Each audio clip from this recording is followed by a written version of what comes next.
주의 이름으로 주일 예배 오신 성도님들을 환영합니다. 오늘도 하나님께서 주신 주의 날, 또 주님을 온전히 예배하는 시간 되기를 바라겠습니다. 다 함께 일어나셔서 찬양하심으로 주일 예배를 하나님 앞에 드리겠습니다.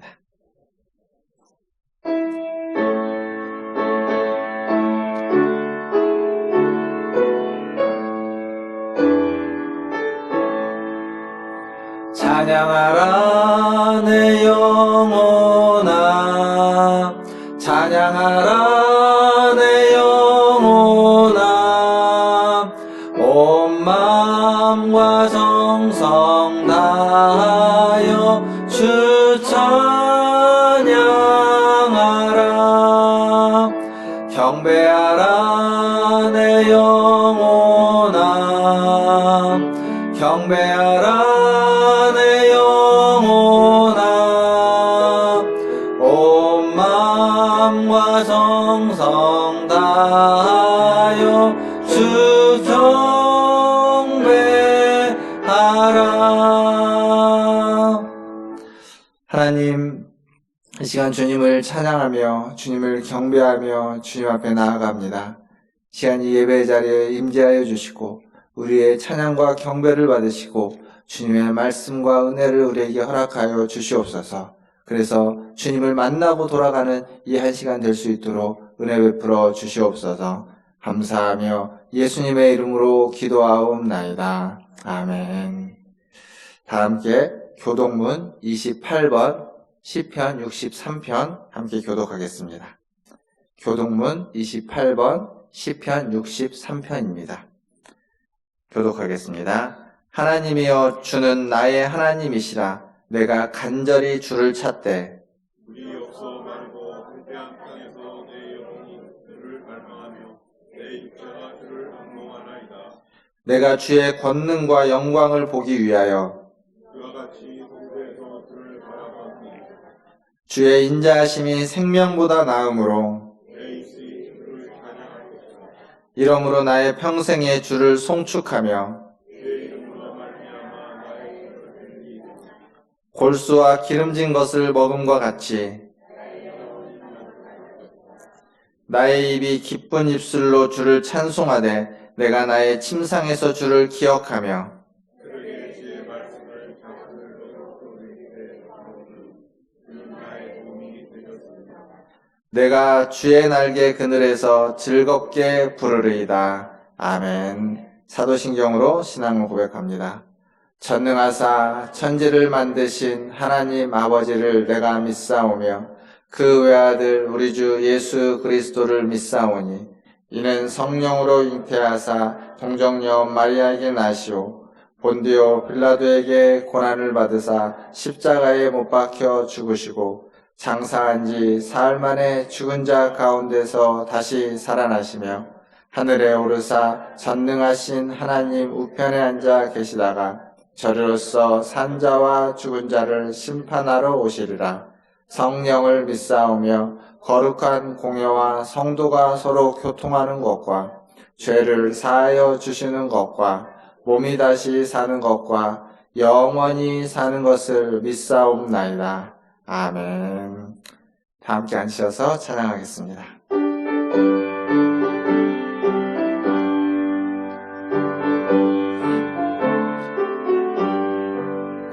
편찮는 주님의 사랑과 거룩한 보혈의 공로를 우리 다 찬양을 합시다. 주님을 만나볼 때까지 예수는 우리를 깨끗게 하시는 주시니 그의 피 우리를 눈보다 더 이게 하셨네. 우리를 깨끗게 한 피는 무궁한 생명의 물일셈. 생명의 구원을 받은 자 하나님 찬양을 합시다. 예수는 우리를 깨끗게 하시는 주시니 그의 피 우리를 눈보다 더 이게 하셨네. 주님의 거룩한 모여를 날마다 입으로 간증해 담대히 싸우며 나가세. 천국에 들어갈 때까지 예수는 우리를 깨끗게 하시는 주시니 그의 피 우리를 눈보다 더 이게 하셨네. 십자가 단단히 붙잡고 날마다 이기며 나가세. 머리에 면류관 쓰고서 주 앞에 찬양할 때까지 예수는 우리를 깨끗게 하시는 주시니 그의 피 우리를 눈보다 더 이게 하셨네. 아멘. 이 시간 우리를 대표해서 신광인 집사님 나오셔서 기도해 주시겠습니다.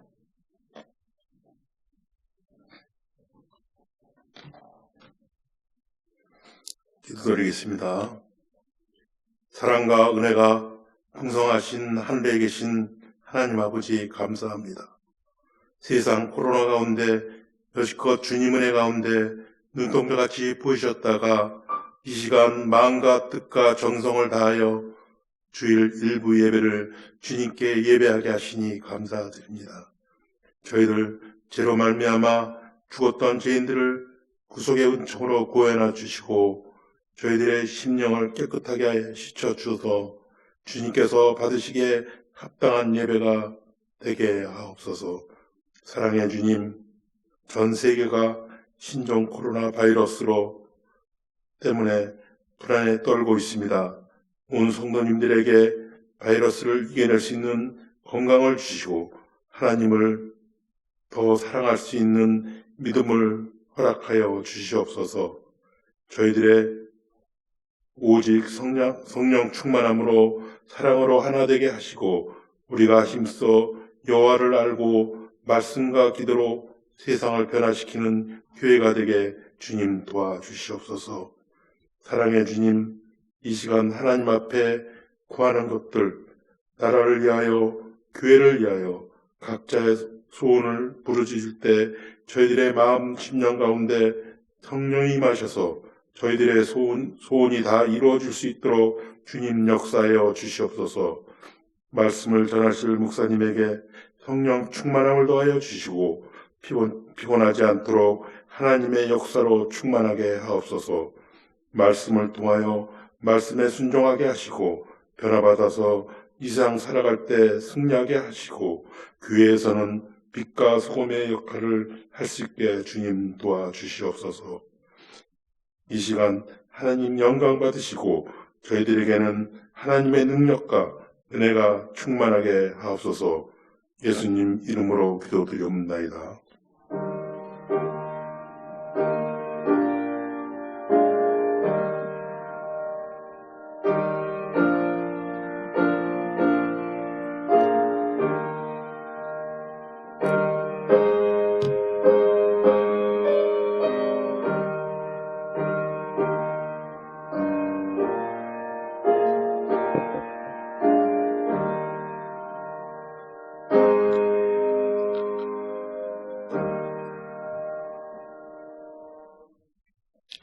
교회 소식 전해드리겠습니다.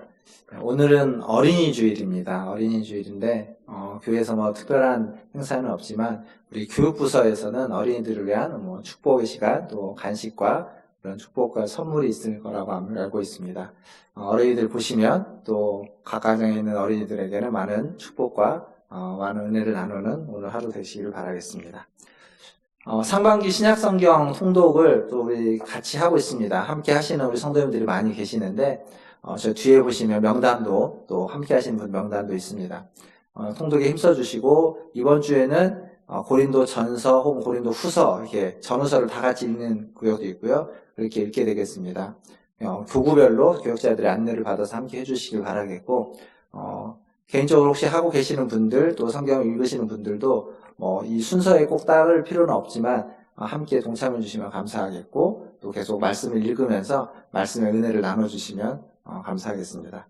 제가 지나다니면서 이렇게 보니까요, 지난 주일에도 예배 마치시고, 또 교회에 이제 좀 남아 계시면서 성경을 읽으시는 우리 권사님도 계셨고, 또 일터에서 성경을 읽으시는 권사님도 또 집사님도 볼 수 있었습니다. 말씀 읽기에 힘써주시는 우리 성도님들 모두에게 은혜가 있기를 바라겠습니다. 지난주에 우리 이일순 권사님께서 병원에 입원하셨습니다. 다리가 아프셔서 입원하셨는데 잘 회복되실 수 있도록 기도해 주시기를 바라겠습니다. 그리고 주보에는 없지만 우리 최한필 장로님이 또 손자를 또 보셨다고 합니다. 또 많이 축하해 주시고 축복해 주시면 감사하겠습니다. 마스크 잘 차고 계시고, 오실 때 또 손 소독도 꼭 해주시고, 나가실 때도 해주시면 좋겠고요. 또 명단 작성해 주시는 거 잘 지키면서 또 이렇게 주일 예배에 아무런 어려움 없이 드리길 바라겠습니다. 그리고 매일매일 12시에 정오 기도에서 또 코로나 바이러스 퇴치를 위해서 또 교회를 위해서 우리 모든 성도님들 기도에 힘써 주시면 감사하겠습니다. 예, 하나님 말씀 보겠습니다. 오늘 우리에게 주신 하나님 말씀은 출애굽기 20장 14절 말씀입니다. 출애굽기 20장 14절. 본문이 너무 짧아서 출애굽기 14절 한 절 말씀인데요. 같이 읽겠습니다. 시작. 간음하지 말라. 아멘. 우리 옆에 분들, 앞뒤에 계신 분들 한번 볼까요? 마스크를 쓰고 계시지만 한번 보시면서 눈으로 인사하겠습니다. 사랑합니다. 축복합니다. 예, 사랑합니다. 축복합니다. 광고 좋아하십니까? 광고를 좋아한다는 게 좀 그렇긴 한데, 요즘 저희 집 이제 텔레비전이 없어서 TV로 광고를 보지는 않는데, 그 TV가 없어도 텔레비전 방송을 다 볼 수는 있습니다. 다 보면 그 방송 중간중간에, 요즘 PPL이라고 하죠. 중간중간에, 그리고 방송과 방송 사이에, 혹은 드라마 하나를 해도 요즘 중간에 광고가 들어가죠. 그럼 광고들이 굉장히 많은데, 그 광고들 속에서 보면 이게 예전하고 좀 달라지게 많이 나오는 광고가 게임 광고가 굉장히 많이 나옵니다. 온라인 게임 광고가 굉장히 많이 나오죠. 광고가 없으면 안 될 정도인 시대로는 살아가고 있는 것 같습니다. 옛날 광고와 지금 광고의 차이가 뭔지 아십니까? 잘 모르시겠지만 옛날에는 광고하면 만약에 이 제품을 광고를 한다고 하면 이게 얼마나 물이 좋은 물이고 얼마나 맛이 좋고 건강에 이로운지 이런 것들을 광고했습니다. 그런데 지금은 그런 제품에 대한 설명과 제품에 대한 광고보다는 이 제품이 가지고 있는 이미지, 이 물은 아무나 마시는 물이 아니고 아주 예쁘고 아주 멋지고 이 물을 먹으면 아름다워진다라고 하는 물에 대한 제품보다는 물이 가지고 있는 이 제품의 이미지를 광고하고 또 사람의 기호를 통해서 공략을 합니다. 그러니까 광고의 흐름이 굉장히 많이 바뀌어져 있습니다. 이런 광고에 등장하는 어떤 광고의 키워드 같은 코드 같은 것 중에 가장 중요한 게 있다면 섹시 코드입니다. 섹시 코드.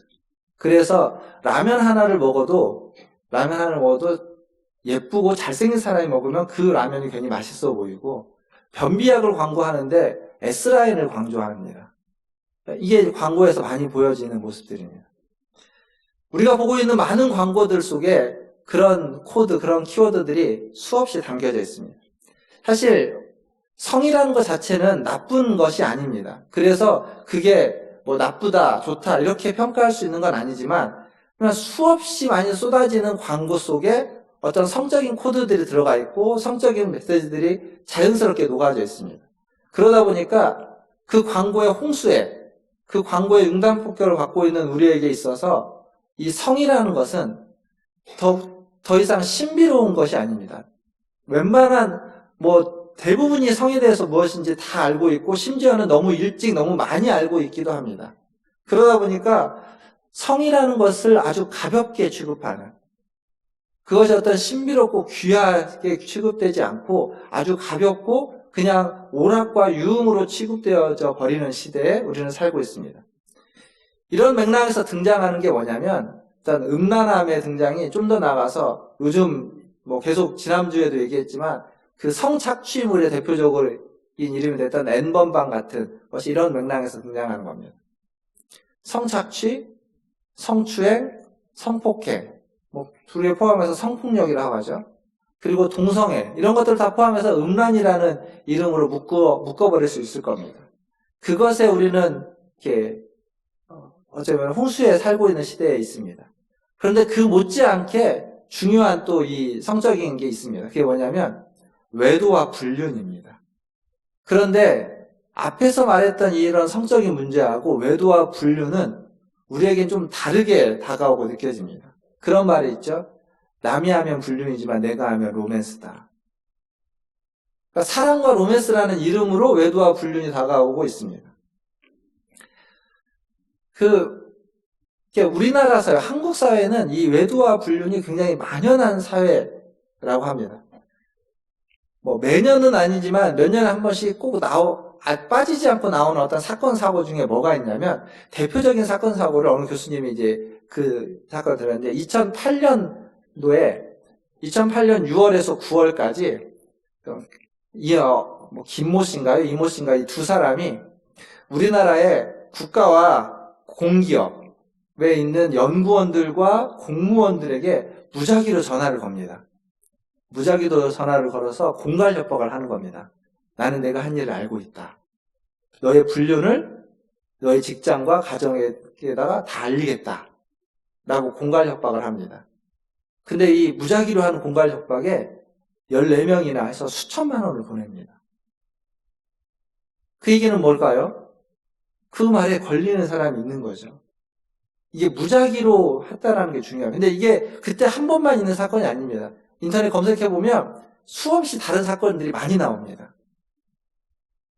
그러니까 그 외도와 불륜이라는 것이 우리 사회에 굉장히 만연되어 있다는 것을 단적으로 보여주는 겁니다. 또 이런 걸 어디서 볼 수 있냐면 드라마에서 볼 수 있습니다. 드라마. 우리나라 드라마의 이 외도와 불륜, 뭐 혼의 자식을 데리고 오는 일들, 그 자식을 받아줄 것이냐 말 것이냐 이런 것 가지고 드라마 스토리를 이끌어가는 드라마들 너무도 많이 있습니다. 그리고 인기가 좋습니다. 재밌습니다. 어쩌면 그게 나와 완전히 관계없는 상관없는 얘기가 아니라 아주 밀접한 얘기이기 때문에 더 그런지도 모르겠습니다. 그리고 이 부부관계에서 이러한 일들이 생기면서 또 무슨 일이 우리나라 사회에 많이 일어났냐면 친자 확인 소송 이런 게 많이 일어났습니다. 친자 확인을 위한 DNA 검사 이게요 한 5년 10년에 2000년도 초반하고 2010년인가요? 5년 10년에 친자 확인을 위한 DNA 검사가 10배 증가했다고 합니다. 10배. 그러니까 이 모든 게 다 외도와 불륜 때문에 일어나는 일들입니다. 그리고 그게 우리 사회에 이렇게 수없이 많이 퍼져 있다는 겁니다. 결국 그 결과로 말미암아서 가정이 깨어지게 되는 거죠. 5월은 가정의 달입니다. 제가 벌써 5월이 됐다는 걸 생각하면서 작년 5월에 가정의 달에 대해서, 가정에 대해서 4주 정도, 가정에 대해서, 부부관계에 대해서, 부모와 자녀 관계, 그리고 싱글이라는 또 이 시대에 우리가 놓치지 말아야 되는 또 부분에 있어서 설교했던 기억이 납니다. 분명 가정이 5월의 달이고 오늘은 어린이 주일이라고 하는 날이죠. 근데 매년 5월마다 사회적으로도 교회에서도 가정에 대한 중요성을 이야기하는데 깨어진 가정은 점점 늘어만 갑니다. 깨어진 가정은 어떤 가정일까요? 사실 생각해 보시면 부모와 자녀 사이가 나쁘다고 해서 그 가정을 깨어진 가정이라고 하지는 않습니다. 깨어진 가정이라는 말은 부부 사이에 문제가 있을 때, 부부 사이가 깨어졌을 때 그 가정을 깨어졌다고 말합니다. 가정에 대해서 우리가 중요하게 생각해야만 하는 건 부부의 문제, 부부 사이의 과정이라는 거죠. 좋은 엄마, 아빠, 좋은 부모가 되는 건 작년에도 이야기했던 건데 좋은 부부가 되는 겁니다. 좋은 부부이지 않으면 좋은 엄마, 좋은 아빠, 좋은 부모일 수 없습니다. 배우자에게는, 자신의 배우자에게는 나쁜 사람인데 자녀에게 좋은 사람이 되려고 하면 그럴 수 있습니다. 그럴 수 있는데 그러면 누가 제일 힘드냐면 자녀들이 제일 힘듭니다. 우리 엄마가 우리 아빠가 나한테는 너무 잘해주는데 엄마 아빠에게는 서로에게는 이상한 겁니다. 그럼 이게 이 엄마 아빠가 좋은 사람인지 나쁜 사람인지 자녀들은 헷갈리게 되는 겁니다. 그러니까 자녀들에게 잘해주려는 노력보다 나의 배우자에게 나랑 함께하는 부사에 훨씬 더 잘해주려는 노력이 더 중요하고 그게 좋은 가정을 만들어가고 가정을 세워간다는 거죠. 건강한 가정의 출발은 거기에 있습니다. 그런데 이 건강한 가정, 이 부부관계를 깨는 여러 가지 요소들이 있는데 그 중에 가장 크고 무서운 주제가 있다면 오늘 십계명에 나와 있는 7번째 계명에 있는 간음이라는 주제입니다. 간음하지 말라. 매우 직설적이고 아주 단도직입적인 표현입니다. 그런데 이 간음하지 말라라는 말에 담겨져 있는, 그리고 이것이 우리에게 얘기해주고 있는 하나님의 메시지를 오늘 좀 같이 생각해 보려고 합니다. 구약에서는 어떻게 이야기하고 있고 신약에서 예수님과 사도들은 뭐라고 이야기하고 있는지 좀 그렇게 살펴보겠습니다.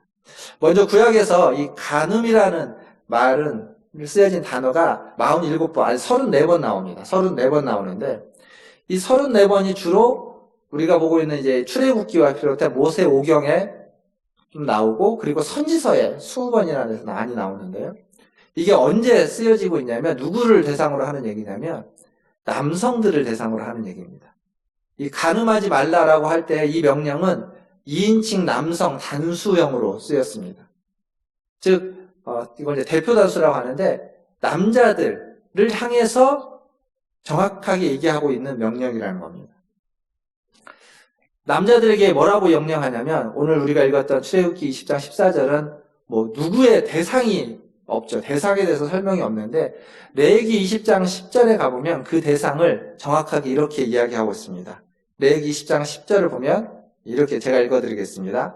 누구든지 남의 아내와 간음하는 자, 곧 그의 이웃의 아내와 간음하는 자는 그 간부와 음부를 반드시 죽일지니라. 무슨 얘기냐면 남의 아내, 이웃의 아내라고 하는 대상을 명명하고 있습니다.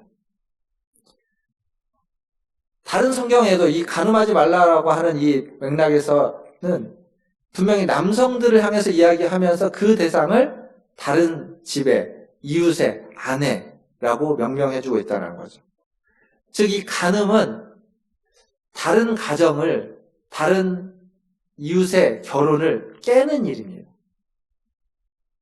남자들은 뭐 결혼한 사람이냐 아니냐 성경에서 그것을 따지지 않습니다. 그러나 여자들에게는 따지죠. 결혼이라는 건 굉장히 신성한 관계입니다.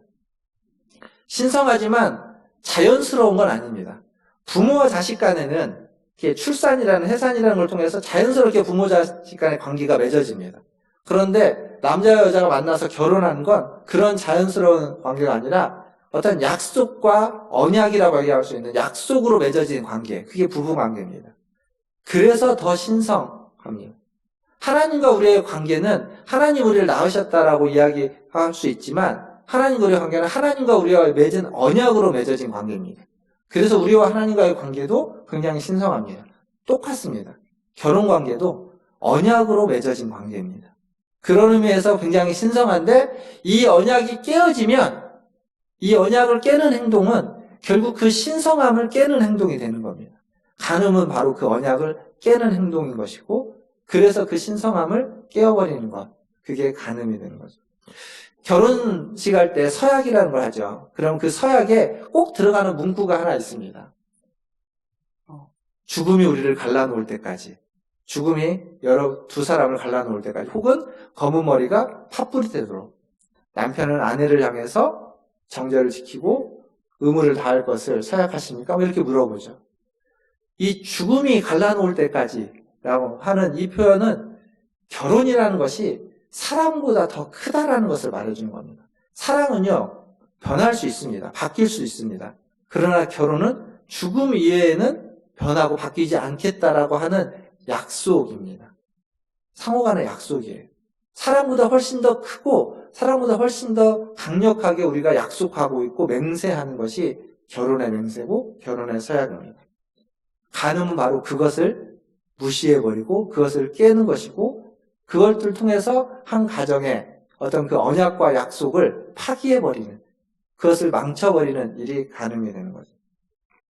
그래서 이 결혼의 신성함을 깨는 것이기 때문에 성경에서의, 구약에서의 이 간음은 단순히 사람에 대한 죄로서만 이야기되지 않고 하나님에 대한 죄로서도 이야기되어지고 있습니다. 창세기 39장에 가면 요셉 이야기 중에 요셉이 보디발의 집에 있을 때 보디발의 아내 이야기가 나옵니다. 보디발의 아내가 요셉의 아름다움을 보고 요셉을 유혹하죠. 그래서 함께 동침하자고 유혹할 때 그때 요셉이 그걸 뿌리치면서 이렇게 얘기합니다. 창세기 39장 8절과 9절에 보면 요셉이 뭐라고 말하냐면 요셉이 거절하며 자기 주인의 아내에게 이르되 내 주인이 집안의 모든 소유를 간섭하지 아니하고 다 내 손에 위탁하였으니 이 집에는 나보다 큰 이가 없으며 주인이 아무것도 내게 금하지 아니하였어도 금한 것은 당신뿐이니 당신은 그의 아내임이라. 그런즉 내가 어찌 이 큰 악을 행하여 하나님께 죄를 지으리까. 이것은 내 주인에게 죄를 짓는 것이기도 하지만 이 일은 하나님께 죄를 짓는 것이라는 겁니다. 결혼의 신성함을 주신 그 신성함을 깨는 일이기 때문에 그렇습니다. 남의 아내, 주인의 아내와 동참하는 것은 하나님 앞에서 큰 죄라고 이야기하면서 간음의 문제는 그냥 이웃과의 관계에서의 죄가 아니라 하나님과의 관계에서 하나님과 나 사이의 문제다라는 것을 말해주고 있습니다. 누누이 말씀드렸지만 성경에서 이야기하고 있는 사랑하라는 것, 사람을 사랑하라는 것, 서로 사랑하라라고 하는 이 명령은 하나님을 사랑하라라는 명령과 동떨어진 명령이 아닙니다. 두 개는 나눠서 생각할 수 없습니다. 두 개는 아주 밀접하고 함께 생각해야만 하는 명령이라는 거죠. 결혼의 신성함을 더럽히고 깨는 이 간음에 대한 처벌 규정은 그래서 굉장히 무섭습니다. 엄격합니다. 아까 앞에서 읽어드렸던 레위기 20장 10절에서도 사형에 처하라고, 죽이라고 명령하고 있고 다른 구약성경에서는 간음에 대한 벌은 사형으로서 명령하고 있습니다. 왜 그럴까요? 지난주에 살인하지 말라라는 계명을 이야기하면서 살인하는 것은 육체적인 살인도 당연히 있지만 그의 마음을 죽이는 것, 영혼을 죽이는 것도, 그의 삶의 가능성을 죽이는 것도 살인이라고 말씀드렸습니다. 근데 그 모든 살인에 대해서 하나님은 엄격하게 살인한 자는 또 죽음으로써 그 대가를 치러야 된다고 이야기하는 것과 똑같이 간음이라고 하는 것은 결혼을 깨는 것이면서 동시에 그 상대에 대한 그 인생을 죽이는 것이기 때문에 그의 삶의 가능성을 죽이는 거기 때문에 그것도 사형으로서 지금 얘기하고 있습니다. 결혼의 신성함을 깬 남자에게 사형을 언도합니다. 여자에게는 그 경우에 따라서 좀 다른 적용을 합니다. 그러나 여자도 결혼의 신성함을 깬 것에 동의했다면 똑같이 남자와 똑같이 사형에 해당한다고 성경은 이야기하고 있습니다. 결국 이 십계명의 7번째 계명, 간음하지 말라고 하는 7번째 계명은 무엇을 위한 계명이냐면 가정을 지키고 가정을 보호하기 위한 계명입니다. 그런데 1차적으로 누구의 가정이냐면 나의 가정이 아닌 남의 가정, 다른 사람의 상대방의 가정을 지키기 위한 명령입니다. 그게 1차적입니다. 물론 간음하지 않음으로써 당연히 나의 가정도 지켜지게 되는 거죠. 즉 하나님이 결혼의 신성함으로 만들고 세운 가정이라는 공동체를 지키기 위해서, 그것을 지켜내기 위해서 7번째 계명을 간음하지 말라는 계명을 준 겁니다. 6번째 계명 살인하지 말라가 이웃에 대한 생명을 보호하기 위한 계명이라면 7번째 간음하지 말라는 이웃의 가정을 지키기 위한 계명이다라는 사실을 먼저 기억하시길 바라겠습니다. 그렇다면 이 계명은 신약에서 어떻게 이해되고 얘기되고 있을까요?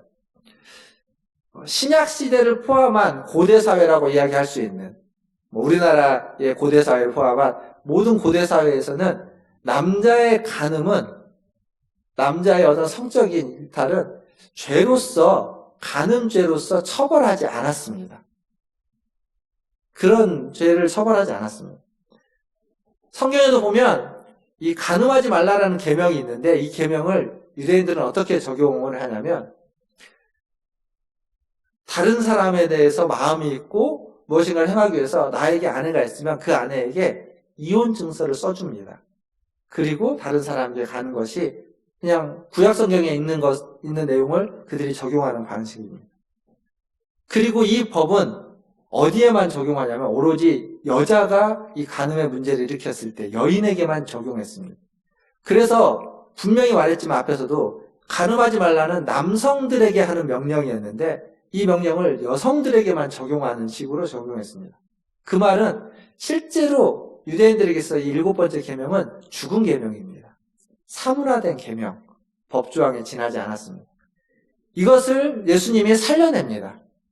신약에 보면 예수님이 마태복음 5장 27절과 28절에서 죽어있는 이 계명을 살려냅니다. 어떻게 살려내냐면 제가 읽어드리겠습니다. 마태복음 5장 27절과 28절 또 간음하지 말라 하였다는 것을 너희가 들었으나 나는 너에게 이르노니 음욕을 품고 여자를 보는 자마다 마음에 이미 간음하였느니라. 예수님이 살려낸 이 법은 사실 구약에서 얘기하고 있는 법보다 훨씬 더 엄격하고 훨씬 더 강력합니다. 구약에서는 분명히 간음이라는 행위에 대해서 이야기하고 있는데 예수님은 간음이라는 행위보다 행위를 포함해서 그의 마음까지 음욕을 품는 마음까지도 간음한 것이다라고 해서 더 엄하게 더 강력하게 살려냅니다. 그 요한복음 8장에 보면 간음하다 잡혀온 여인이 있죠. 간음하는 현장에서 그 여인을 잡아옵니다. 그런데 그 이야기 속에 등장하지 않는 한 인물이 있습니다. 간음은 혼자 할 수 없습니다. 간음이라는 건 분명히 대상이 있는 겁니다. 남자가 있습니다. 근데 그 남자는 그 이야기 속에서 등장하지 않습니다. 전혀 언급도 없습니다.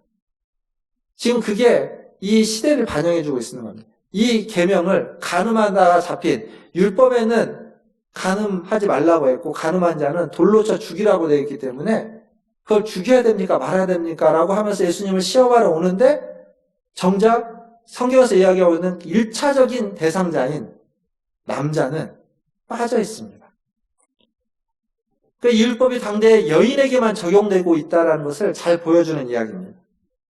근데 마태복음의 예수님은 그것을 여인에게만 적용하지 않고 남자들에게 적용하면서 동시에 행위만이 아닌 마음까지도 이야기하고 있습니다. 어쩌면 그 자리에 있었던 수많은 예수님이 뭐라고 대답하는지를 예수님을 시험하고자 했던 수많은 남자들의 그 안에 있는 음욕이라고 하는 음란한 모든 마음들을 예수님은 지금 드러내고 있는 겁니다. 다 도망하는 거죠. 그러니까 그 시대의 문화 속에 있었던 어떤 문화적인 경직성이라고 할 수 있는 것들을 예수님은 깨버리는 겁니다. 예수님만 그렇게 하는 것이 아니라 사도들도 그렇습니다. 사도들도 이 간음에 대해서 이야기합니다. 사도 바울은 고린도전서 6장에 간음하는 자는 하나님의 나라를 유업으로 받을 수 없다라고 말합니다. 그리고 히브리서에 가보면 간음하는 자는 하나님이 심판한다고 이야기합니다.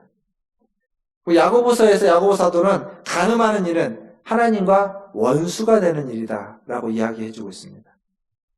즉 이 사도들은 간음의 문제를 하나님과의 관계의 문제로 이야기하고 있습니다. 그러니까 간음의 문제가 그냥 사람과의 관계에서 가정을 깨트리는 그러한 차원의 문제를 넘어서서 간음의 문제는 하나님과의 관계를 깨는 하나님과 원수되게 만들고 하나님의 나라에 들어갈 수 없게 만들고 하나님께 심판받는 문제로 이야기해주고 있는 겁니다. 앞에서 구약에서는 그것을 이렇게 표현했죠. 간음은 사람과의 죄만이 아니라 하나님 앞에서 범죄하는 것이다 라고 하는 것. 그것과 똑같은 얘기를 하고 있습니다. 결국 예수님과 사도들은 간음이 그냥 어떤 법을 어긴 형법이나 민법상의 문제만이 아니라 영적인 문제라고 이야기하고 있는 겁니다. 사실 보면 성경은 우리가 하고 있는 어떤 일상적인 행동이 그냥 일상적인 행동만의 문제가 아니라 그것은 영적인 차원의 문제다라고 이야기하는 부분이 굉장히 많이 있습니다. 외적인 행위인데 그것을 내적인 동기의 문제로 확장시키더니 더 나아가서는 영적인 문제로까지 확장시켜서 이야기해주고 있습니다. 여러분이 하고 있는 모든 행위는 그런 의미에서 모든 행위는 다 영적인 문제일 수 있습니다. 그냥 아무것도 아닌 행위일 수 있지만, 행동일 수 있지만 그것이 우리의 내적인 동기를 표현해 주는 것일 수 있고, 더 나아가서 우리의 영적인 상태를 드러내는 것일 수도 있다라는 말입니다.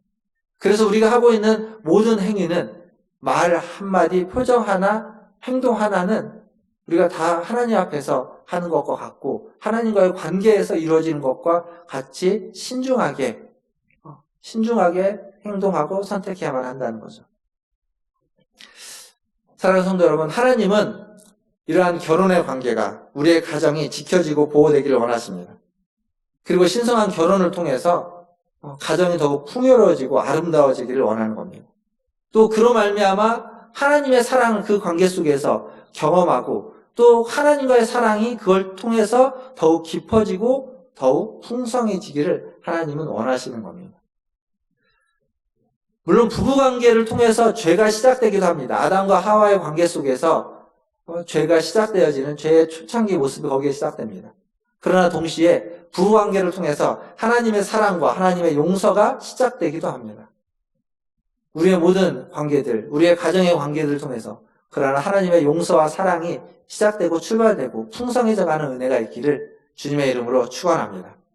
마지막으로 한 가지 더 생각해 볼 건, 이 부부 사이의 관계가 하나님의 형상이라고 하는, 사람을 만들면서 하나님이 하나님의 형상을 따라 우리를 지었다고 하는 하나님의 형상적 관점에서 한 가지 좀 더 생각해 보려고 합니다. 하나님은 한 분이십니다. 그러나 하나님을 삼위일체로 계신다고 이야기하죠. 성부, 성자, 성령이 계시는 겁니다. 하나님은 한 분이시지만 삼위일체로 계신다라고 얘기할 때 하나님은 혼자 있다고 이야기하고 있지 않습니다. 그렇게 보면 하나님이 사람을 만들 때에도 그냥 혼자 살도록 짓지 않고 남자와 여자로 지어서 창조하여서 함께 있는 존재로, 같이 살아가는 존재로 만들었다는 사실입니다. 다르게 보면은 그것을 보통 우리는 사회적 존재다, 사람은 혼자 사는 존재가 아니라 함께 사는 존재, 사회적 존재다라고 이야기를 하죠. 홀로 있는 것이 좋지 않아서 하나님이 아담을 지어놓고 독처하는 것, 홀로 사는 것이 좋지 않아서 하와를 만들어서 함께 살도록 해주는 겁니다. 하나님의 형상대로.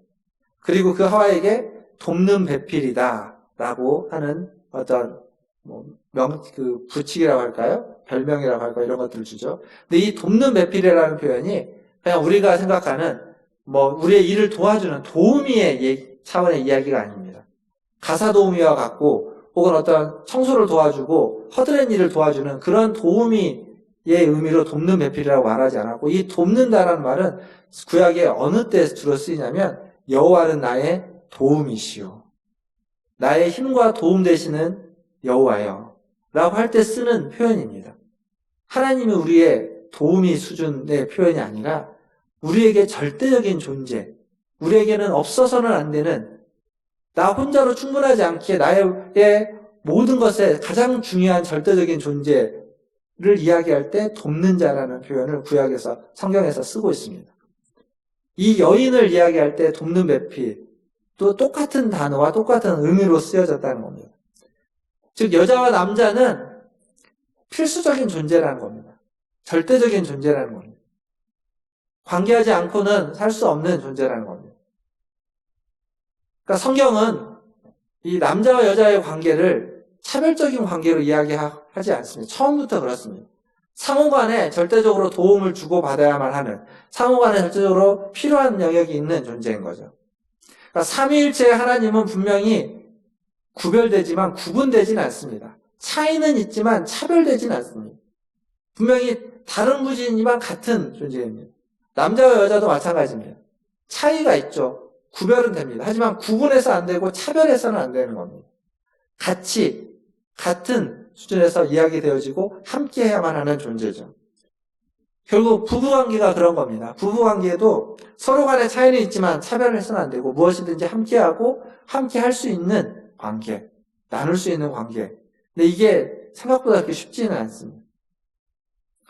모든 것을 다 함께 나누기 어려울 수도 있고 모든 것을 함께하기 어려운 현실이 우리에게 많이 직면합니다. 그럼에도 불구하고 그러기 위해서 노력하고 애쓰고 수고하는 것. 그것이 부부관계고 그럴 때 그 관계가 아름답게 유지되고 지켜지는 거죠. 말씀을 좀 맺으면서 여러분에게 이 얘기를 동화 중에 그런 게 있죠. 어린 왕자라는 동화 있습니다. 생텍쥐베리의 어린 왕자. 다 아는 얘기인데 아주 오래전에 읽어봤고 그래서 그 어린 왕자에 있는 한 부분을 좀 이야기해드리고 싶습니다. 어린 왕자가 자기 별에 있다가 지구라는 별로 오게 되죠. 지구라는 별로 오는데 그 어린 왕자가 지구에서 굉장히 외로워합니다.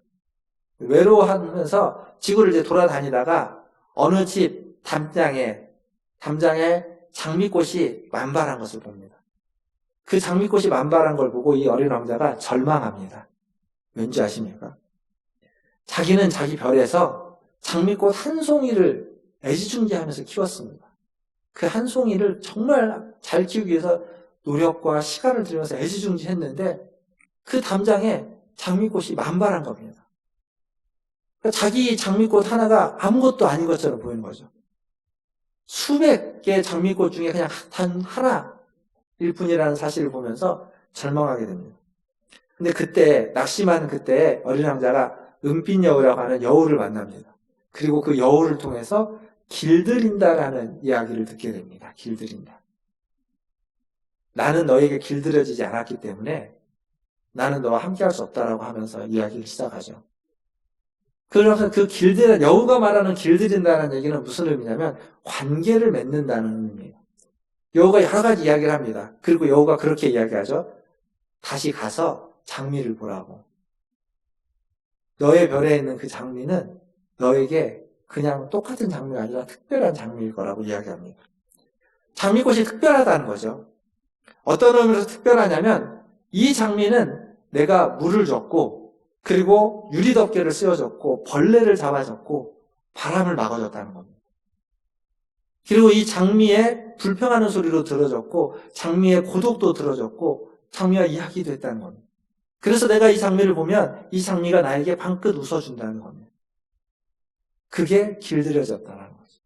수많은 장미들이 있는데 수백 수천 송의 장미가 있지만 나에게 웃어주는 장미는 딱 한 장미라는 겁니다. 딱 하나의 장미꽃만이 나에게 웃어준다. 수많은 사람들이 있습니다. 수많은 남자가 있고 수많은 여자가 있습니다. 그러나 결혼이라는 건 그 수많은 남자와 수많은 여자가 필요하지 않습니다. 딱 한 사람입니다. 결혼의 관계는 딱 한 사람과의 관계입니다. 그 한 사람과의 친밀함의 관계인 거죠. 결혼 서약에서 이야기하는 언약으로 맺어진 딱 한 사람입니다.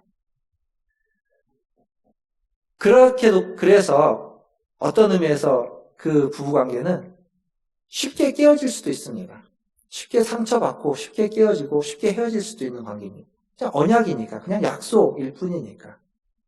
그러나 반대로 그냥 약속이기 때문에 그냥 말로써 한 언약이기 때문에 그것을 지키기 위해서 그 약속을 지키기 위해서 우리가 몸부림친다면 어쩌면 그 어떤 관계보다도 더 견고하고 더 흔들리지 않고 더 단단한 관계가 될 수도 있습니다. 이 양면성이 있는 겁니다. 너무도 쉽게 헤어지고 너무도 쉽게 깨질 수 있는 관계지만 그 어떤 것보다도 더 단단하고 변함없는 관계일 수 있는 게 부부관계입니다. 하나님은 이 부부관계에서 전자보다는 후자를 원하시겠죠. 쉽게 깨어지는 관계가 아닌 세상에 단 하나뿐인 관계로서 내게 주어진 관계로 지속되기를 원하는 겁니다. 그리고 더 나아가서 그 관계가 바로 하나님과 우리와의 관계인 겁니다. 하나님과 우리와의 관계는 너무도 쉽게 깨어질 수 있습니다.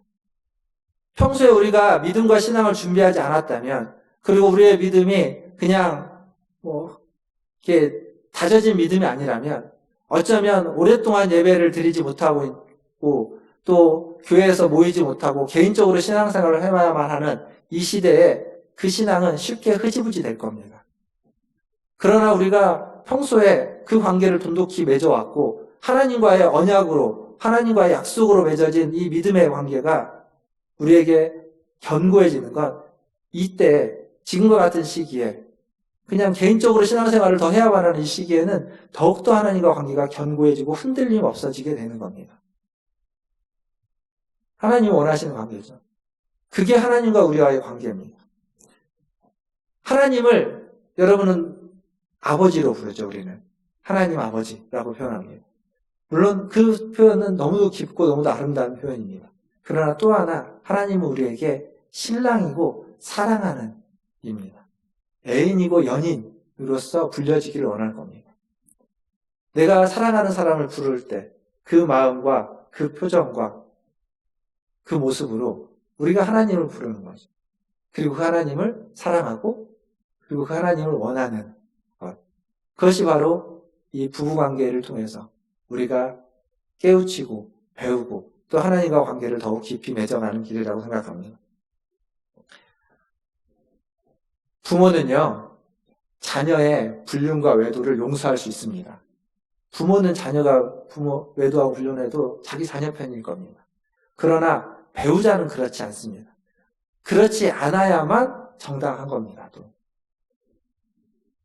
나의 배우자도 그렇지만 나의 영적인 배우자인 나의 신랑이신 하나님도 마찬가지입니다. 그래서 배우자의 사랑은, 부부의 사랑은 더 아프고 힘든 사랑입니다. 부모의 사랑보다 더 아프고 힘든 건 그것을 이겨내야만 하기 때문에. 옛날에 그 도깨비라는 드라마에 그런 표현이 나옵니다. 천년간은 사랑이 어디 있고 천년간은 아픔이 어디냐고. 그때 김고은인가요? 도깨비 신부라고 하는 애가 뭐라고 말하냐면 자기는 있다고. 아픈 사랑. 그게 바로 부부 사이에 하는 사랑인 겁니다. 그리고 그 사랑이 하나님이 우리를 사랑하시는 사랑입니다. 실제로 그러셨죠. 자기 아들을 주시면서까지 우리를 사랑하셨습니다. 그리고 그 사랑으로 우리와 사랑의 관계를 맺기를 주님은 원하십니다.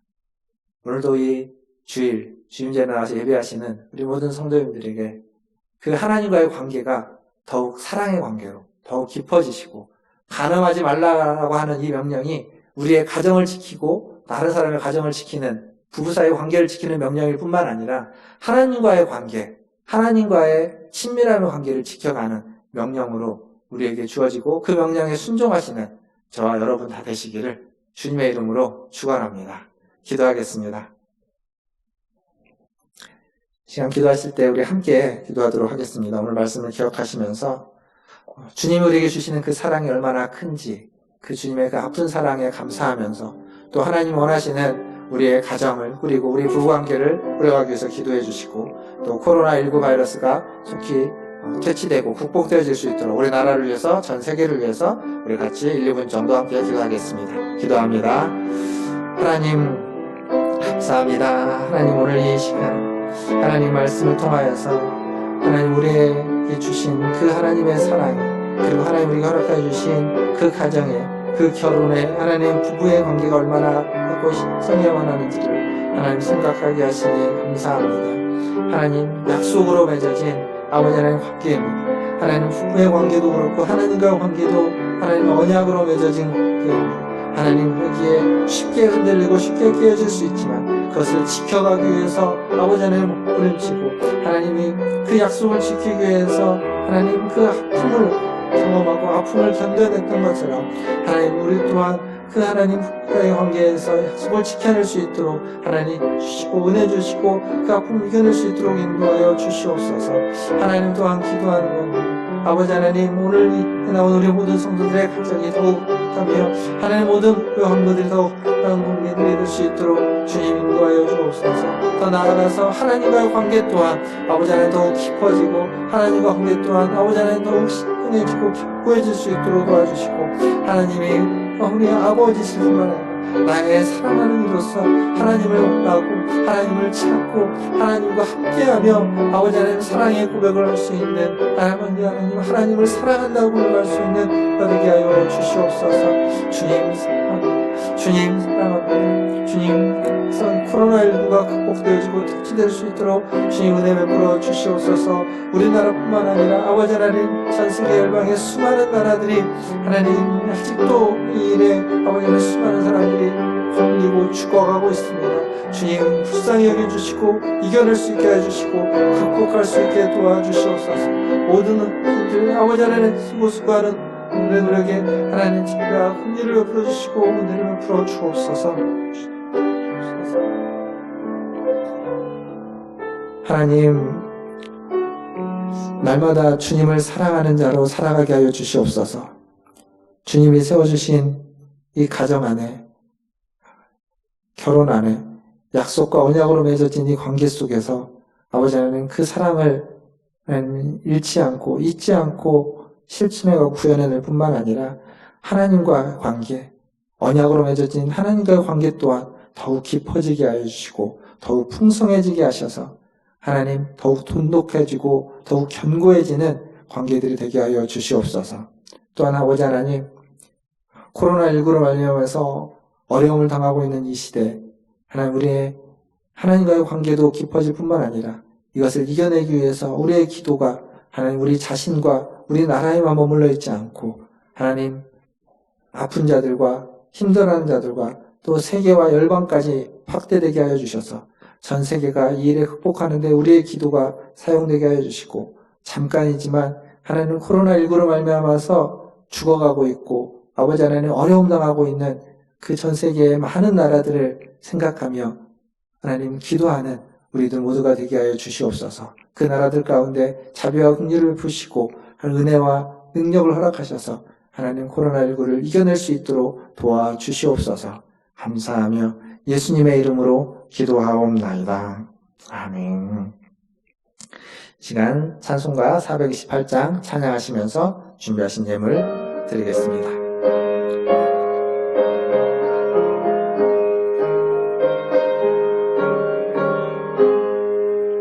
내 영혼의 햇빛 비치니 주 영광 찬란해. 이 세상 어떤 빛보다 이 빛 더 빛나네. 주의 영광 빛난 광채 내게 비춰 주시옵소서. 그 밝은 얼굴 배울 때 나의 영혼 기쁘다. 내 영혼에 노래 있으니 주 찬양합니다. 주 귀를 기울이시사 다 듣고 계시네. 주의 영광 빛난 광채 내게 비춰 주시옵소서. 그 밝은 얼굴 배울 때 나의 영혼 기쁘다. 내 영혼의 봄날 되어서 주 함께 하실 때 그 평화 내게 깃들고 주 은혜 꽃피네. 주의 영광 빛난 광채 내게 비춰 주시옵소서. 그 밝은 얼굴 배울 때 나의 영혼 기쁘다. 내 영혼에 희락이 있고 큰 소망 넘치네. 주 예수 복을 주시고 또 내려주시네. 주의 영광 빛난 광채 내게 비춰 주시옵소서. 그 밝은 얼굴 배울 때 나의 영혼 기쁘다. 아멘. 기도하겠습니다. 하나님, 우리의 영혼 가운데, 우리의 삶 가운데, 우리의 모든 관계들 가운데 주님의 빛을 비춰 주시옵소서. 그래서 주님과의 관계, 우리의 인간관계들, 모든 가정에서의 부모 자녀 간의, 부부 간의 모든 관계들이 하나님과의 관계처럼 더욱 친밀하고 더욱 사랑하며 더욱 풍성해지는 관계들 되게 하여 주시옵소서. 하나님, 오늘도 주님 전에 예배하러 나올 때 빈손으로 오지 않고 주님이 주신 물질 중 일부를 구별하여 주님께 가지고 나왔습니다. 주님 기뻐 받으시고 이 예물이 쓰이는 곳마다 주님과의 관계가, 주님의 은혜가 더욱 풍성해지며 더욱 돈독해지며 더욱 넘쳐나게 하여 주시옵소서.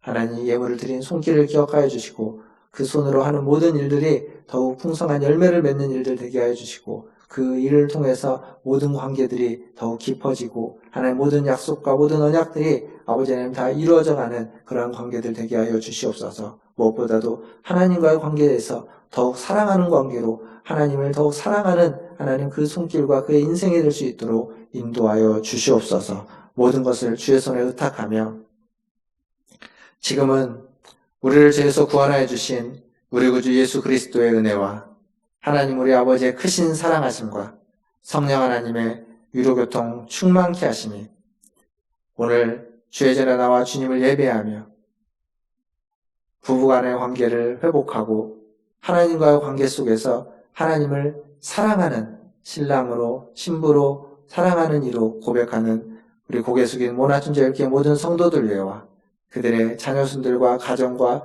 직장과 일터 위에 또 주님을 사랑하며 주의 복음을 들고 사역하는 선교사님들과 사역자들 위해 코로나19 바이러스를 퇴치하기 위해서 애쓰는 보건당국과 의료진들과 연구진들과 모든 국민과 전세계 열방을 위해 이제로부터 영원토록 함께 있을지어다.